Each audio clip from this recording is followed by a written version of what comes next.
Que signifie rechercher la paix? Eh bien, il nous donne l'exemple du plus grand des prophètes, Moïse, Moshe Rabbeinu, dont on sait qu'il a été au centre d'une polémique, puisque Korach, qui était un cousin germain de Moïse, de Moshe, eh bien, voulait en quelque sorte les honneurs, il voulait sa place. Et quelle a été la réaction de Moshe? Eh bien, on dit que il a, même dans ce moment-là, recherché la paix. Sages nous disent, quel est celui qui vraiment est un homme dont on peut dire qu'il est pacifique?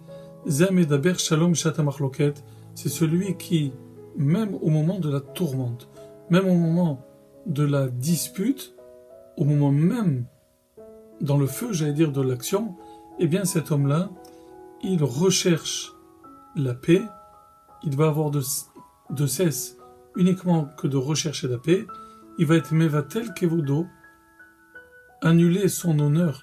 Souvent les problèmes que l'on a avec les uns et les autres relèvent de procès de l'orgueil qu'on a tous. Eh bien, Moshe, qui était l'homme le plus modeste de tous les hommes sur terre, eh bien, n'hésitez pas à mettre de côté son honneur pour atteindre ce but, cet objectif de paix. Comme il est dit, Vayakom Moshe, Moshe se leva lui-même. Vayeler, il partit, il a fait la démarche, il n'a pas attendu que viennent vers lui ses détracteurs. Il est allé lui-même, El Datan va Aviram, vers Datan et Aviram, qui étaient les amis de Korach, qui également, eux, se sont levés contre Moshe. Et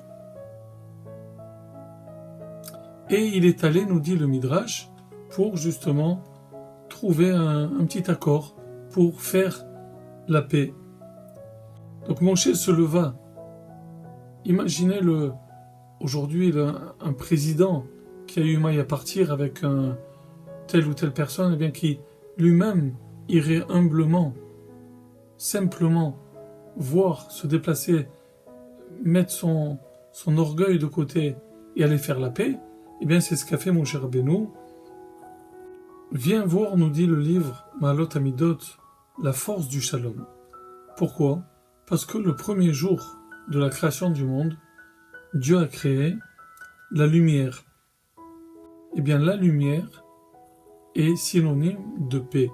Lorsque, regardez tout simplement, quand il y a dans un endroit de la lumière, lorsque l'endroit est bien éclairé, eh bien, on est tout de suite, on est bien, on est à l'aise. D'où sait-on que la lumière est synonyme de paix? Parce qu'il est dit, Yotzer Or, Uvore Rocher, Dieu a créé la lumière et également l'obscurité. Et dans la deuxième partie du verset, Ose Shalom, il fait la paix, il a créé le mal. Donc on voit que la lumière est en regard de la paix et l'obscurité en regard du mal. D'ici, les sages nous disent la chose suivante, que Ner Beto Vikidush Hayom, le Talmud dans la Gemara de Shabbat nous dit que si une personne a le choix, le vendredi soir, entre allumer une bougie pour éclairer la maison, ou bien faire le kiddush, la bénédiction sur un verre de vin, et qu'elle n'a pas les moyens d'acquérir les deux, eh bien elle choisira Ner Beto Adif. Elle choisira d'acquérir de la lumière pour sa maison. Pourquoi? Mi pene shelom beto, parce que justement la lumière participe à la paix dans le foyer. Lorsque un couple et des enfants mangent et vivent dans la lumière, dans la clarté, eh bien il n'y a pas de raison de s'énerver ou de trouver quoi que ce soit.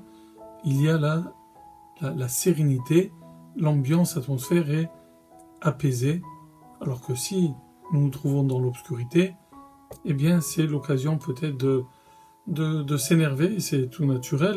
C'est pour ça que les sages nous recommandent et nous disent que la priorité doit être à la bougie du Shabbat sur le Kiddush, dans le cas où nous n'avons pas le choix et la possibilité d'acheter les deux.